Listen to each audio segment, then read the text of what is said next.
Welcome to Success Story. I'm your host, Scott Clary. The Success Story podcast is part of the HubSpot podcast network. Quick shout out to HubSpot before we get started. HubSpot has an incredible tool called Sales Hub. If you haven't checked it out now, you got to. Why? Well, you know what time it is. It is sweater weather, football season, Q4. This is the home stretch for your business. It is time to close out another year of growth, another year of business building strong, and to prep for the next year of more revenue, more customers, more deals. To bring in more business this Q4 and beyond, you need sales software that helps you score, and top tools are all inside the new HubSpot Sales Hub.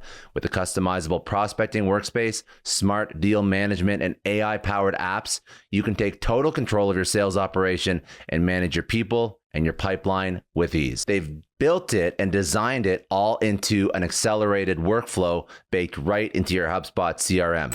And when you pair Sales Hub with other hubs like HubSpot's Smart CRM, your team will be on the same page across the entire customer journey. Leads don't slip through the cracks. Stop sticking to the same old strategies and start closing more deals, because the best time to score is Q4. Make the switch to HubSpot Sales Hub at hubspot.com/sales.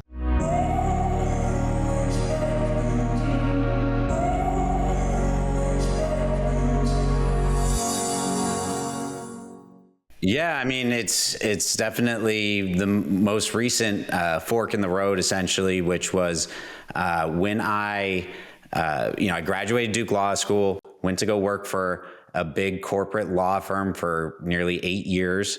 And my family had a law firm that, you just don't go to a small little law firm like that after going to Duke Law. So I, didn't go to my family's law firm, but eventually decided that I wanted to be closer to family, would learn more from family, people that really care and nurture. And so I went to my family's firm, and that was end of 2020. And that's when I could first start using social media to market. And I decided, because before, when I worked at a big law firm, it was too much red tape, too many permissions you had to ask for. You had to act a certain way, be a certain way. You couldn't do it, right? Basically. But with my family's firm, I had a little more leeway, although they still didn't want me to associate their firm with me. But I started doing it. And within a month of posting on social media, I blew up. And ended up leaving my family's firm after only 2 months of working there. And really took what my family thought was insane was, decided to fully go into the social media legal influencer thing that was happening. This went from 1 million to 2 million, within, like 10 days, and it just has kept growing. I think we're at 14 million now. But it was considered pretty crazy, to go to law school, go through all of this work, and then decide to be, influencer in a sense. That's wild. That was a pivotal change, because I never thought my life was going to go on that track. But the moment I saw, something special, like, how often does something like this happen? I knew I had to jump on it. Whether I would be successful or fail, I had to take that risk, because these opportunities don't happen that often. What made you, so when you were going through law school at Duke, and then you worked for a huge law firm, and then you worked for your family's law firm, how did you have a mind for marketing? How did you think, oh, social's it? Because how many other law school students, peers, classmates that you graduate with, all same age, all grew up with social. Now they're working for, small, mid, large law firms, and no one's really doing this. So what made you like sort of the outlier? Well, I mean, I went to University of Southern California, where I majored in communications. At that time, Facebook had just come out for university. USC was one of the schools that was added. They expanded from Ivy Leagues to additional colleges. And so there was no discussion in communications major about social media or the power of social media, because it was literally brand new. But there was a lot of discussion about mass media marketing and things like that. And, I really learned a lot about, communications and things of that nature. So I went into law school knowing that. Also, just being aware of how much social media kept taking over our lives, over the years from then when I graduated undergraduate school to now. But I think it's looking. A lot of the lawyers that are in big law or mid law firms, they don't have the ability, to advertise themselves. There's still a thing with lawyers about having to look and present themselves a certain way and a concern that kind of steers them away from social media. But I can say that after starting to post, I got a lot of copycats out there. There's a lot more lawyers out there now than there were when I first started. When I first started posting on TikTok in December of 2020, there was only one lawyer that had 1 million followers, maybe 5 or 6 lawyers that had like a decent following, and the lawyer with 1 million followers was just doing TikTok dances. So I saw an opportunity to, educate people. And now that's my passion, is it's kind of gone from being this lawyer. I used to think of success as winning for my clients, me, being the best lawyer I can, which is, it's righteous in its own way. But once I started using social media and getting people messaging me and saying your tips helped me, and all sorts of different scenarios that this educational tips have helped people, I felt a new purpose, which was to really help everyone, as much as I can, because the law is not taught. It's not taught to people. It's complicated, and you have the platform now, and now. I am curious though, because all those big law firms, they have all these, they have this red tape in place for a reason. It's so that when you're marketing in an industry like law, you don't want something to be misconstrued or misunderstood. So that makes sense, that that element of safety in your marketing, right? The same with like banks and finance and all these different heavily regulated, or even like not heavily regulated, but very serious industries where something's misconstrued that could be disastrous and you can get in a lot of trouble. So, it takes a lot of balls to do what you did, because you're paving the way, you're giving advice online. And I mean, with online legal advice, that's a very scary thing to put out there. Same like online financial advice, like people could misinterpret it. Well, we refer to it as tips. Tips. Okay. You'll see a lot of lawyers will make it very clear, including myself, that like it's tips and not advice. Yes. Because if we say advice, that puts us in a relationship with every single person watching it. So it's just tips, but yeah, there is a lot of work that goes into researching the words I'm using. I have, I think more so than any other creator, I spend a lot of time scripting and making sure that I'm able to fit all this knowledge and make sure it's not inaccurate in something less than 60 seconds, which is an art in and of itself, but and financial people have to be just as careful, and make sure that they're following the rules. When you have any profession, you follow those rules. No, of course. Now, this is something that I think a lot of small business owners, mid-sized business owners can learn from you. Even large organizations where I really believe a CEO or an executive should put themselves out there.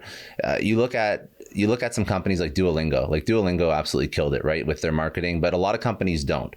So I think that if you are doing it in the legal profession, which is obviously like a stuffy, old school, quote unquote, boring category or industry, then most other businesses could probably do this if they put themselves out there. What were the first things that you had to think of when you created your first, like, what was that first piece of content you created? Did it suck? I'm sure it wasn't great. Like, what was that thought process? Yeah, it sucked. It definitely sucked, but it was, if I can remember correctly, it just was not filmed exciting. It was just spouting out the information. It was before I really, the last 3 years I've have essentially focused in on learning the algorithms, learning all these tricks, through trial and error of social media. And there's really a formula to it. When you analyze enough people and enough things, you start to understand, especially with the short form content, which is what we use the most and what has been the greatest thing for getting leads in business, is you start to notice the things that work and the things that don't. And in the beginning, there was a lot of things that don't. And now, I feel like I know how to pump these things out. And we even have a course where we are teaching people from all different backgrounds, all different industries, this type of stuff, because it is formulaic in some sense. There's a formula to follow, and there's the part of having to be yourself and create something different so that you stand out and you're not just a copycat. But within that is kind of the formula that you can see on all shorts. That's so interesting, because you do blend both, right? You blend your personality plus you blend industry specific knowledge. And in your opinion, you think it's like a 50-50 split, or is one more important than the other? Like, could you take somebody that has no personality, put them in front of a camera, and if they edit it the right way, can you make that person go viral? Yeah, I mean, we have students that it's all about playing into your characteristics. I have students that, said, I want to be like this person, and that's just not who their personality is. And they said, I can act like them. No, we don't want you doing that. If you're soft-spoken, then be soft-spoken. You talk lighter, you give your value differently. The key is to give value, right? And we talk about value as being to educate, inspire, or entertain. And if you can do one of those, then you're probably going to have some successful content. If you can do a combination of those or all three of them, you're increasing your chances of that content being viral. And so with my content, you'll see a lot, like, it's obviously educational, but we try to put in that entertainment value as well. And that's why they tend to do better than, everyone else out there. And when you first started going viral, because even the way you grew is like phenomenal, right? Many people don't grow to the size that you're at in 10 plus years of creating content. So what do you think because obviously you have a little bit of a formula, but now you know what works and what doesn't. So, hindsight's 2020. When you're looking back outside of the editing, because you look at your clips, and if anybody has not looked into your content or doesn't follow you on TikTok, like, please go, obviously, check out like Law by Mike Mandell, but you have to see the way you edit. Very quick, you jump from scene to scene. Like it's really captivating. It keeps you paying attention. But outside of that, it's obviously educational. Is there certain topics that are like more emotional that drive more engagement, or what's the outside of the quick edits and the helpful topics? Like, what else is it that makes it truly viral? Yeah, I mean, look, we have our style, which from the beginning has been, edited a certain way. I can tell you, looking back on it, it's created more work for me because there's a standard that we have to always put out. But there's other creators out there, other lawyers, other people in different industries that simply put up a green screen and, talk to themselves. And they get views. There's ways of doing it without having to do this crazy editing. That's just our style, which is, why I say you want to create your own style in something that fits within your framework. But I believe you said the question was, well, it was like, so ask me again. So you have like you have this great editing, but you also have the helpful content. Is there anything else, like the certain type of topics that are more emotionally charging than others? Oh, yes. Right? Yeah. The topics. Yeah. The topics, you want to think about things, no matter what your industry is, from a standpoint of what would be useful for someone that they can act on right now. The concept that we use that helps drive business and get leads and clients is that we're not directly selling to people. We're not saying, go call me, do this, buy this. No, we're just giving value, and then people come. Right? It's kind of like the velvet hammer, we like to call it. You just kind of lightly tapping people on the head. And then, when something bigger comes up, they'll be, that person gave me all these good tips. They gave me all these good tips that I could use, and I was able to use them right away. But now I got this big issue. Then I need the real estate agent for that, or I need the tax guy, CPA for that. Whatever it is. That's what you want. And the alternate to the velvet hammer is the real hammer. And if you hit someone over the head with a real hammer, it hurts, right? So it's not a good outcome. So that's the kind of concept there. And so, I give examples like if you're a bankruptcy lawyer, like you could be boring and talk about new bankruptcy laws. No one cares about that. No one can act on that, right? But if you say, hey, this is how you can increase your credit score, or these are some tips to help pay off your debt, still related to bankruptcies, but at the same time, real value that people can use right then and there. And then if they do go bankrupt, guess who they're going to call, right? But hopefully your tips help them. Why is it that? No, I was going to just ask, like, just on that point, like lawyers. Okay, so I always hear personal injury lawyers. I always hear personal injury lawyers on like radios and whatnot, and it seems like these are like the most archaic marketing strategies in the world, and they always have a jingle, and it's always like. And I don't know why lawyers do that. And it's not all. I mean, like if you go to a big law firm, you'll probably, if you go to their website, you'll probably be retargeted with paid ads and a much more complex strategy. But some lawyers, they just use the most old school marketing tactics. Well, the thing is that those marketing tactics do work, right? They still work. The radio ads, the billboards. I mean, I'm here in LA and I can drive down the street and it's almost like the lawyers put the billboards on the same side of the street or facing each other. Like you have a billboard there, I'm going to have one here against you. Like it's just crazy. But the thing that the old school way of advertising is old school for a reason.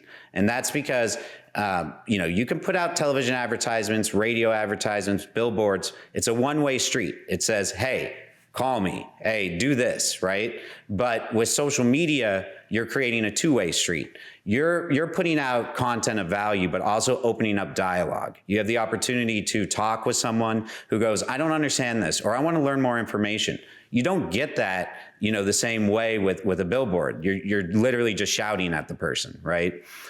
So that's the thing that, when it comes to small businesses, mid-sized businesses, if you don't have a huge marketing budget, the key is to be using social media.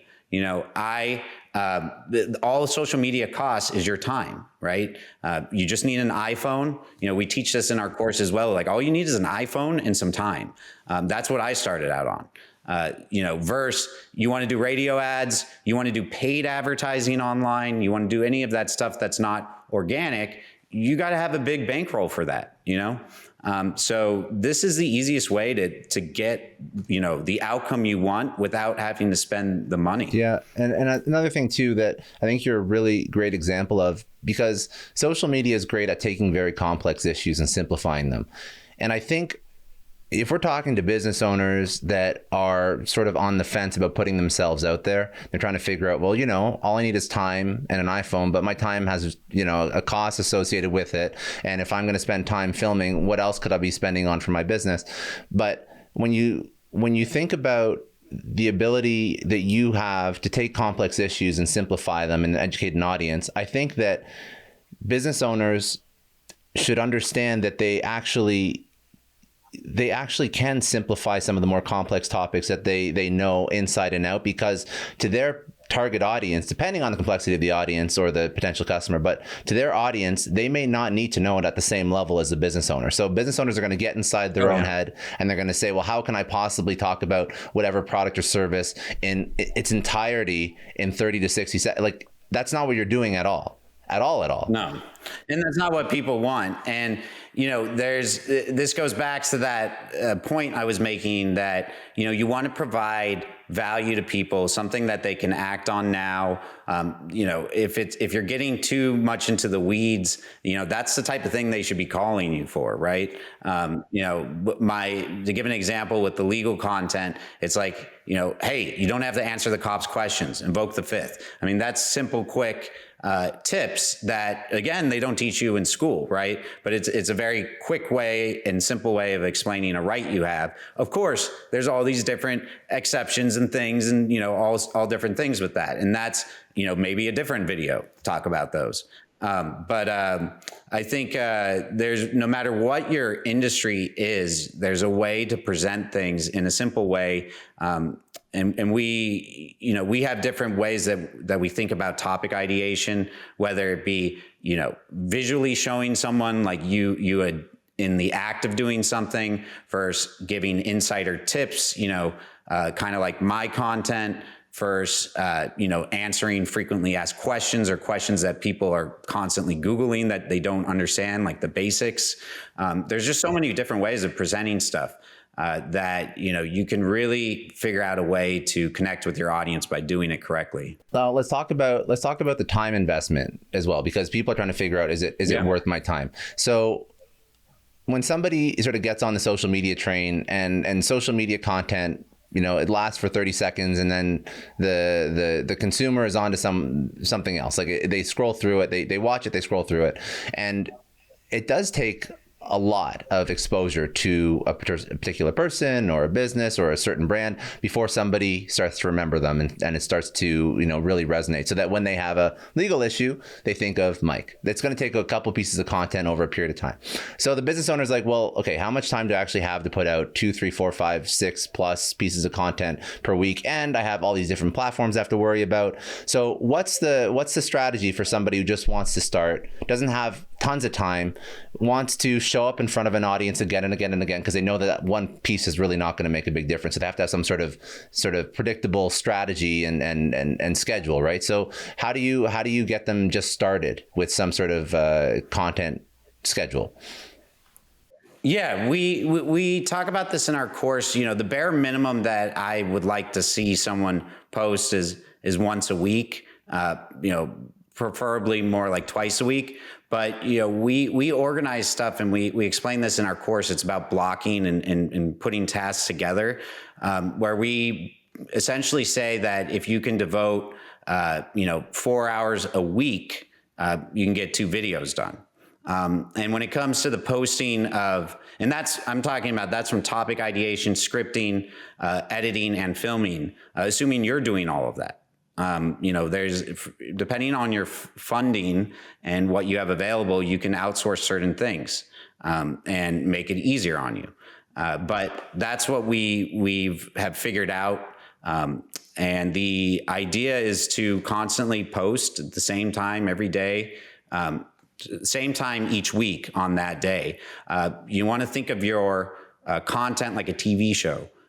If people are used to watching their favorite TV show Sunday evening, and all of a sudden you start posting Wednesdays or take a week off and then post 3 weeks later, no one can get any consistency there. So it's about figuring out what you can handle. And if that's once a week, fine. Start there and then build into more if you need to. And as far as the scheduling for different platforms, it's actually easier than you think. There's a lot of different, what they call omni tools out there, where you can upload a single video and then it can auto post to, all the platforms. You certainly want to take advantage of all the platforms. The good news is, with short form content, which is why I love it so much, you create one piece of content, under 60 seconds, it's going to go on TikTok, YouTube Shorts, Facebook, and Instagram. That's 4 platforms. You just quadrupled the amount of people that would be looking at this because it's on 4 different platforms. And, I think it's just the easiest way to, really take advantage of the time you put into that one content. As far as, the time commitment, you were saying that people, that it takes a while, right? They have to constantly see your face. I think there's some truth to that, but there's also, in my experience, I'll put out a post on a certain topic and sometimes someone just calls me right away because it's on that topic.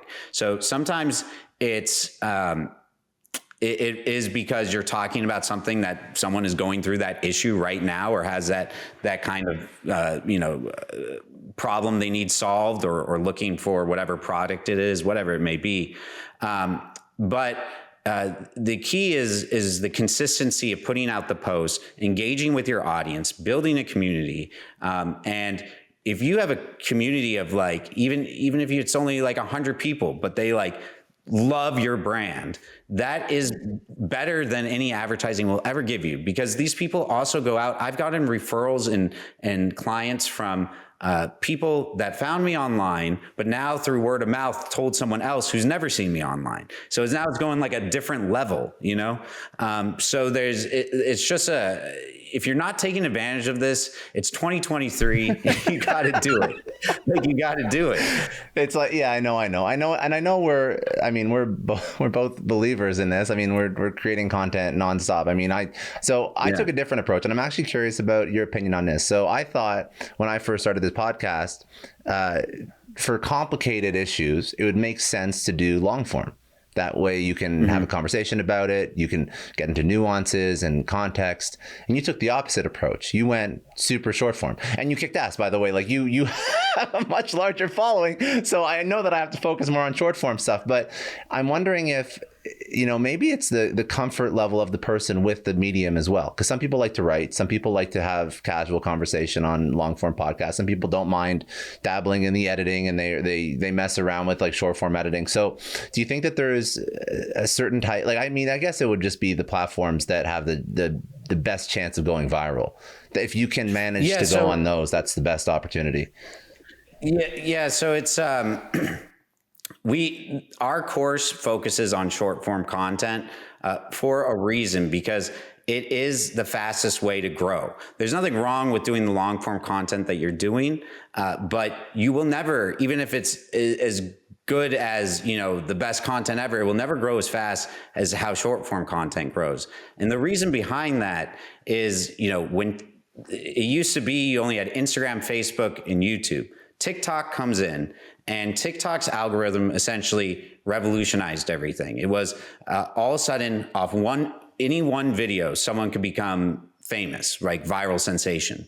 And that didn't exist before. With Instagram, you had to build following over years and years, and same thing with Facebook and YouTube. And so that's what got so many people attracted to TikTok, because each video is taken separately. If you have a larger following on TikTok, it will get more initial views, but essentially each video is determined how long are people watching it, and that's, it will go viral.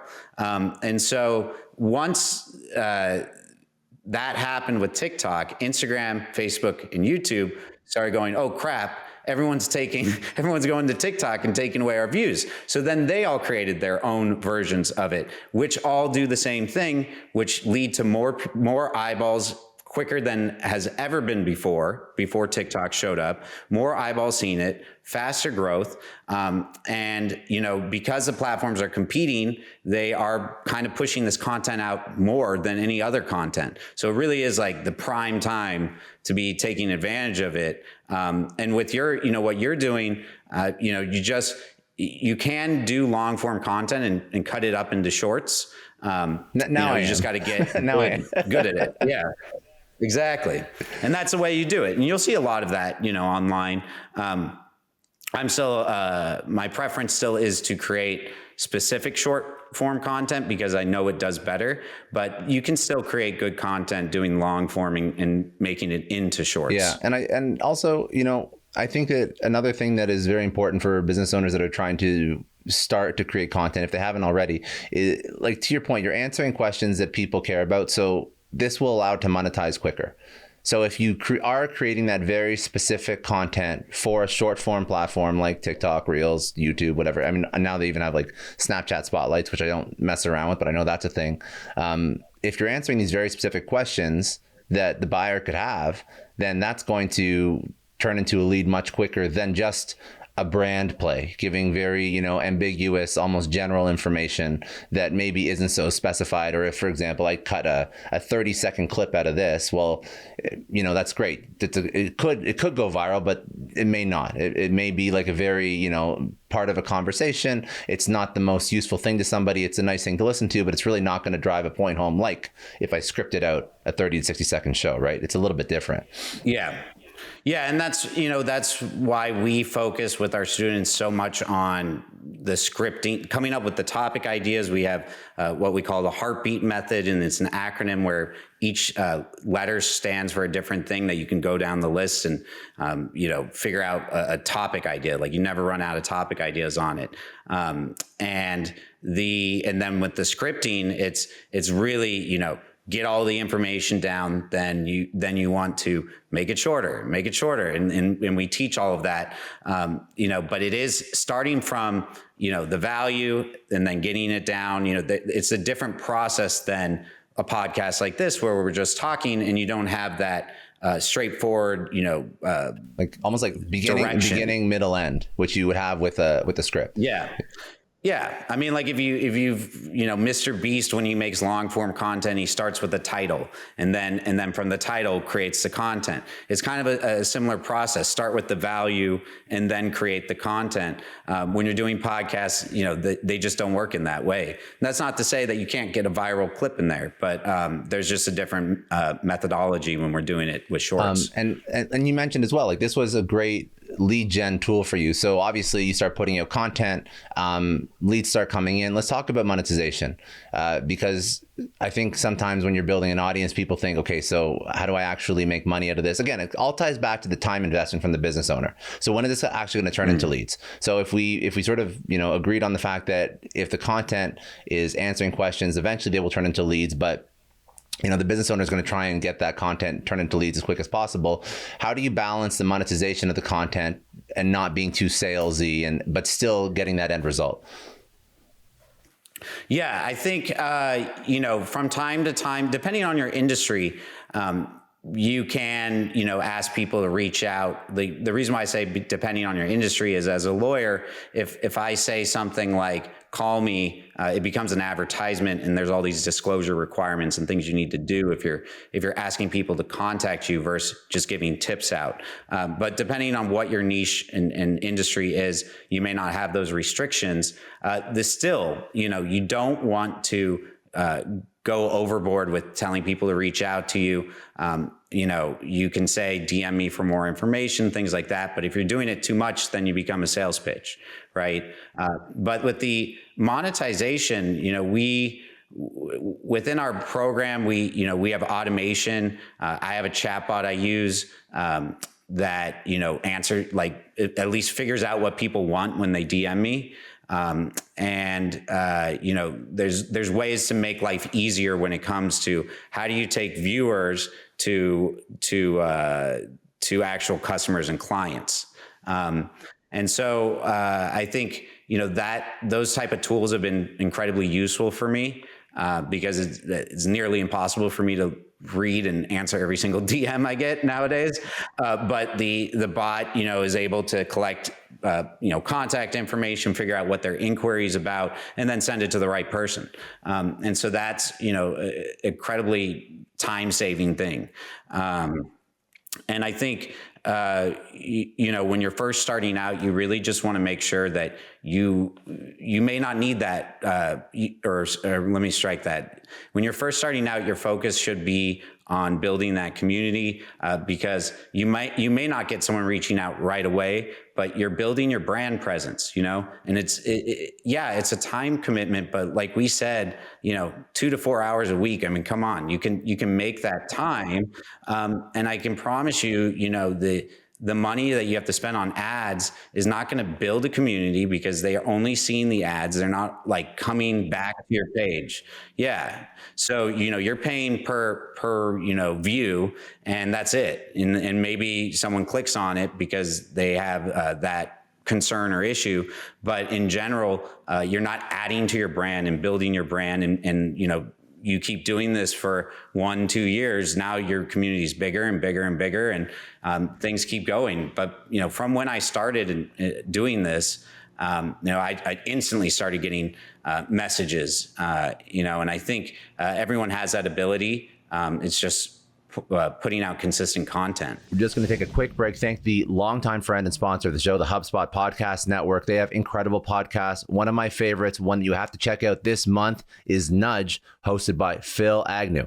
Now, if you've ever noticed, the smallest changes always seem to have the biggest impact. On Nudge, you learn simple, evidence-backed tips to help you kick bad habits, get a raise, grow a business. The point is, every bite-sized 20-minute show comes packed with practical advice from these incredible entrepreneurs, behavioral scientists, and everybody in between. Nudge is fast-paced, but very insightful and a must listen if you're a podcast fan. Make sure you listen to Nudge wherever you love to get your podcasts. When you talk about like the success metrics that you track, obviously leads and revenue is a great success metric, but that's a lagging indicator, right? So if somebody's putting out content and they're starting to build, and this is sort of like I want to get people off the ground. That's really the goal. It's like to get people from 0 to 1, and not everything goes viral, and they put out some content and it's not going viral, but it's not missing, it's just not going viral. So what are those success KPIs that they should look for? What is there tools that you use? Is there, if it gets a couple likes and a comment, is it like, what is the thing that you look for in good content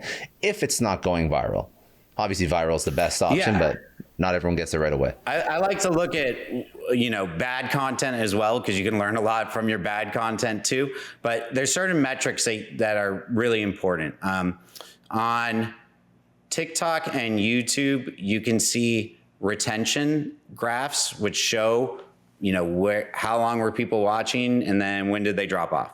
And that's pretty important to understand, like, what part of your video did you lose people? Did you talk for too long?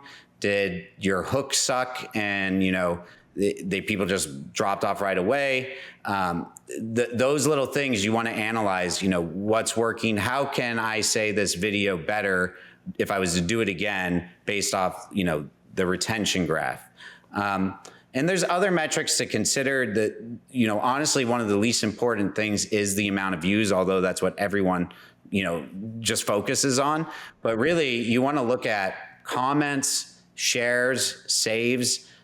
There's a strategy involved for all of those. Whether you're asking, talking about a topic that is debatable and controversial, you may get more comments.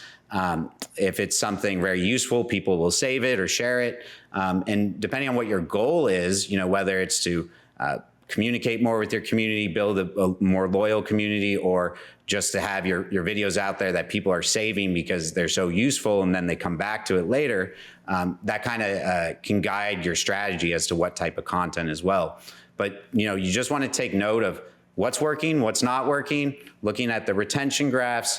I would say are definitely the most important parts. And I also, I was sort of looking over a lot of your content, obviously, before this show, and you obviously have the very helpful content, and that's sort of evergreen. A lot of that stuff is evergreen. But then you also have like commentary on trending stories and topics that a lot about, or you can comment on because of your legal training and whatnot and your schooling. What do you think? Is it a mix of both? Do you think you should do one more than the other? Is it more helpful, more trending? What works better? Well, I mean, it depends on the person, right? What they feel comfortable talking about, obviously, right? When I was talking about the heartbeat method and the different topic ideas, just to give you a quick preview, H stands for history, E stands for explain, and one of the things, the T in it stands for trending. These are all different ideas that you can come up with, and trending being current events. Current events are something to tap into as long as you feel comfortable talking about it, but also you have to be able to provide something with it, whether it's explaining it so people understand it better, putting, because it relates to your niche, putting your opinion towards it, or because it relates to your niche, explaining it to people who may not understand it, related to your niche as much. As you can tell, like I'm not putting out videos about, soccer leagues and stuff like that. I don't have, like, it doesn't mesh with what I'm doing. But anything about, legal lawsuits or current events, when the Johnny Depp thing was going on, those things, are a good idea to hop on if you can provide something, some input on it. And because if something is trending, it's going to be pushed out more because people are looking at it more, at that time. But it doesn't say evergreen. That's the trade-off, right? So it's not going to be looked at for ages, but it will, have a higher chance of probably going viral or getting more views at that moment. And you mentioned as well, there's an ability for anybody, regardless of personality, to put themselves out there, and you really work with all types of individuals. But are there any drawbacks to putting yourself out there? It's a leading question. Of course there are, but I am curious about, your particular experiences putting yourself out there, and just to sort of have like a real discussion with somebody who's thinking about doing this, not to scare them or dissuade them, but help them understand that if it works, it really works. And you have to be aware of putting your face out there. And I mean, whatever, 14 million people, you get recognized. You obviously get recognized as you're walking around, and it's great sometimes, and I'm sure it's not great a lot of other times. So what has your experience been as you get this massive amount of following in such a short period of time? I mean, I haven't had any bad experiences, just asked to take photographs at weird times. But, but a lot of our students, have that fear of being on camera, fear of social media and putting themselves out there. The first thing we talk about with them is, you'll get more comfortable with the camera as you go. If you watch my very old videos, I'm not the same person. It took a while to get, more used to and comfortable with it.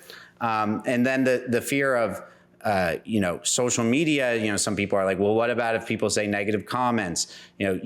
It's social media. There's trolls out there. They're going to say negative stuff. At the end of the day, if you're putting out value, you're going to see positive results, and you're going to hear from the people that you are helping. And if someone comes in and says something bad or comments on how you look, just ignore it.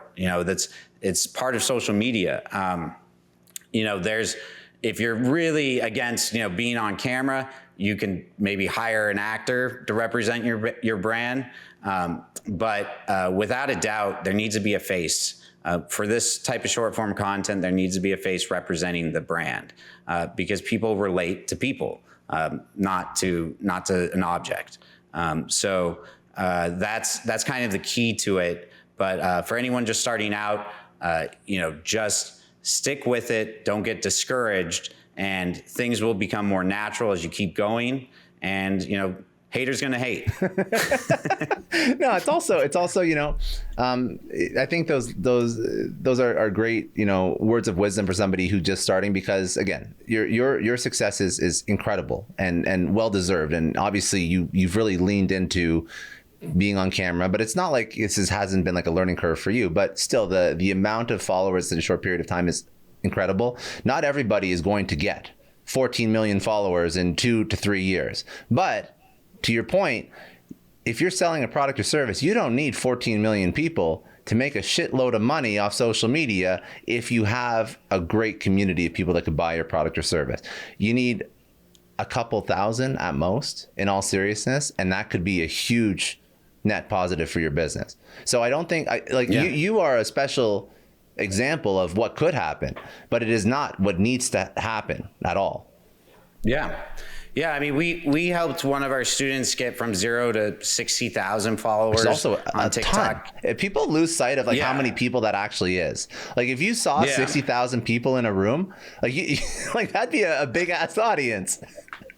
Yeah, and he gets a lot of business from it. So, it doesn't have to be the numbers that you see with me, but our course is, basically about, we take students that we believe we can get them 1 million views in 100 days. So that's kind of, our goal with all of these.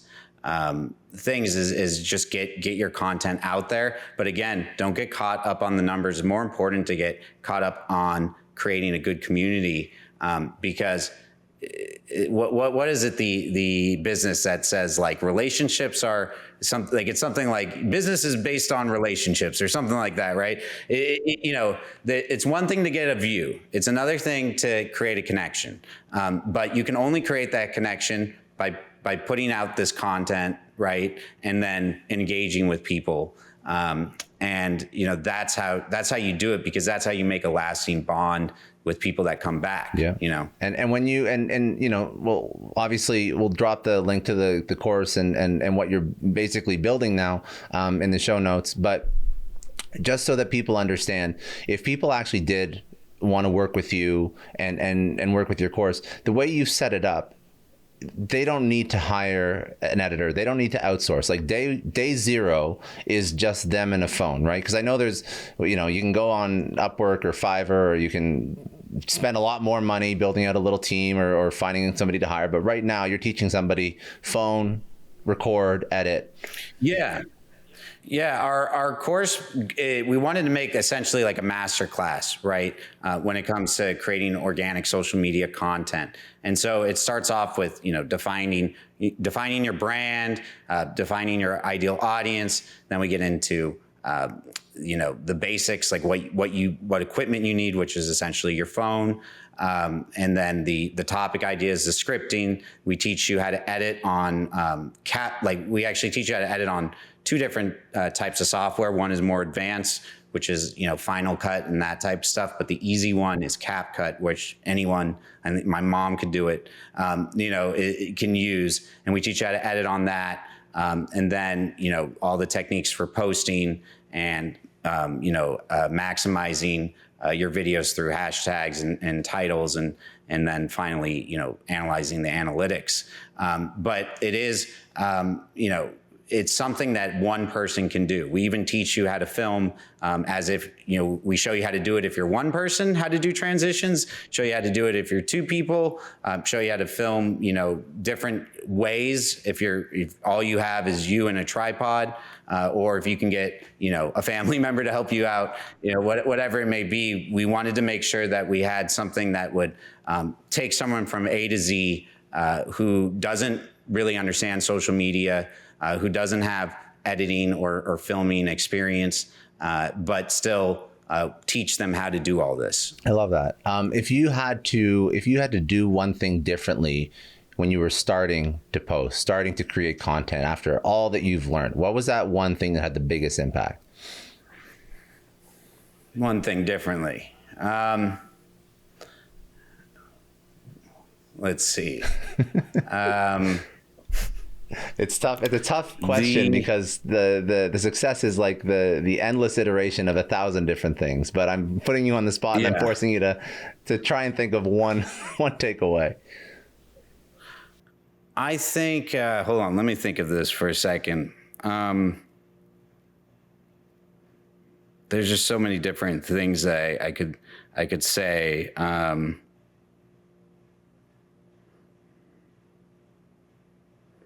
I think, I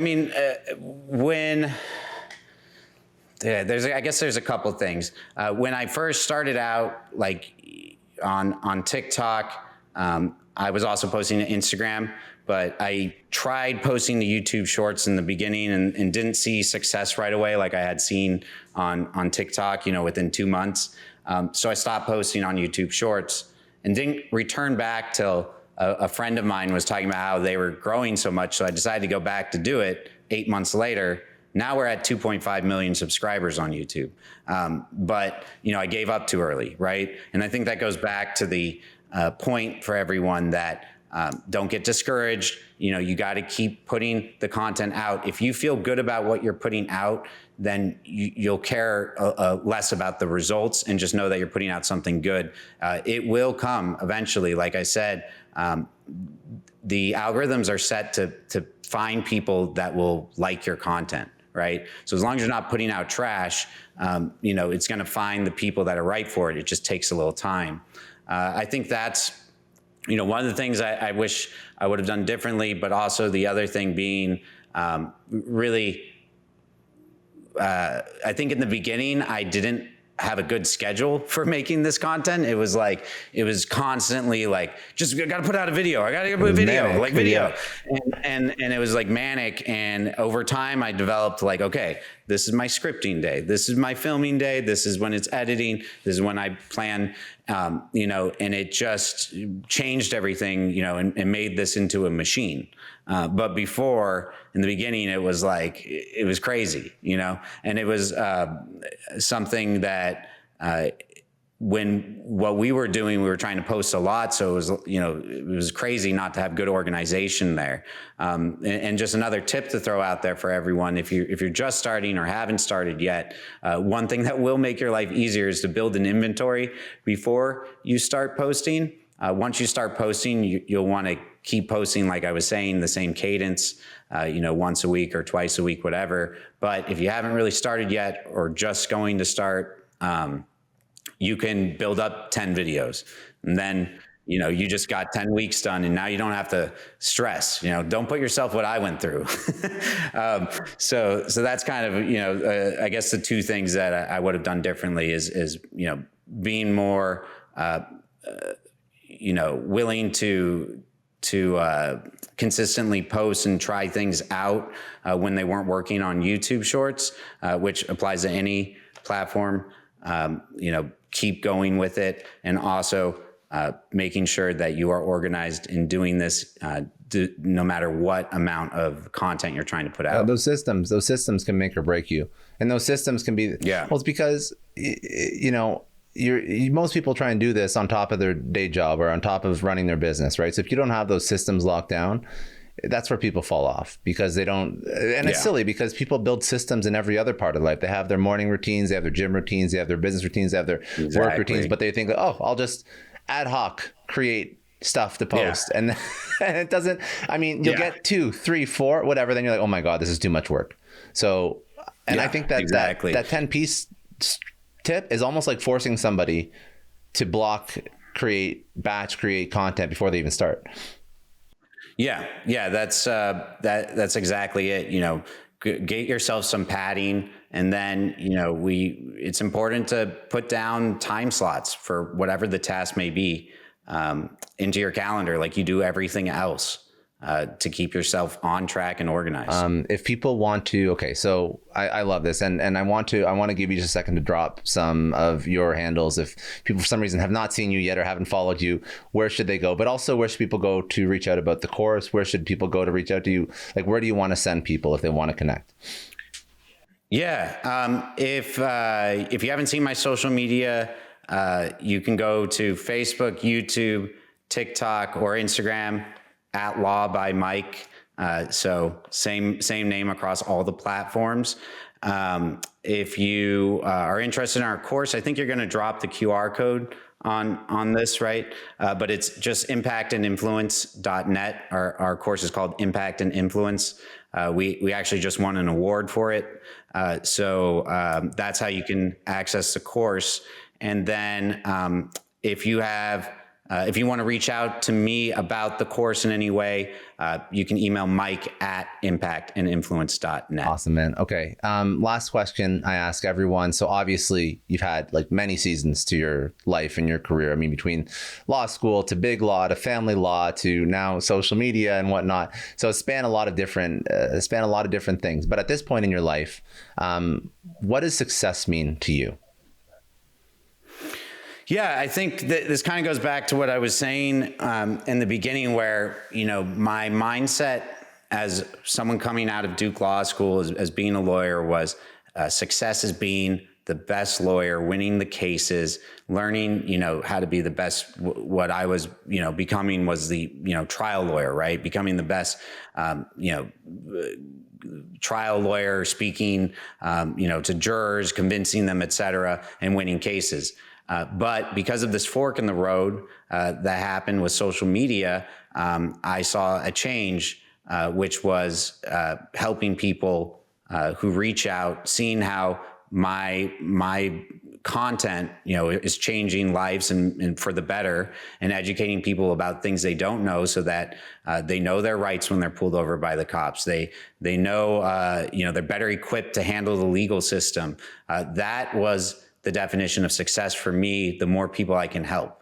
By putting out this information that is essentially under lock and key, unless you go to law school, this, or you find out way too late when you're, in court, whether you've been arrested or you're fighting your neighbor, you find out things way too late. Why don't we know this stuff beforehand? So that's my mission, is to teach this to everyone. And we kind of like to relate our brand to like a Bill Nye of law, right? Just trying to kind of spread that knowledge, and it's fun for me. I have a great time doing it and helping people, and that's success, making an impact.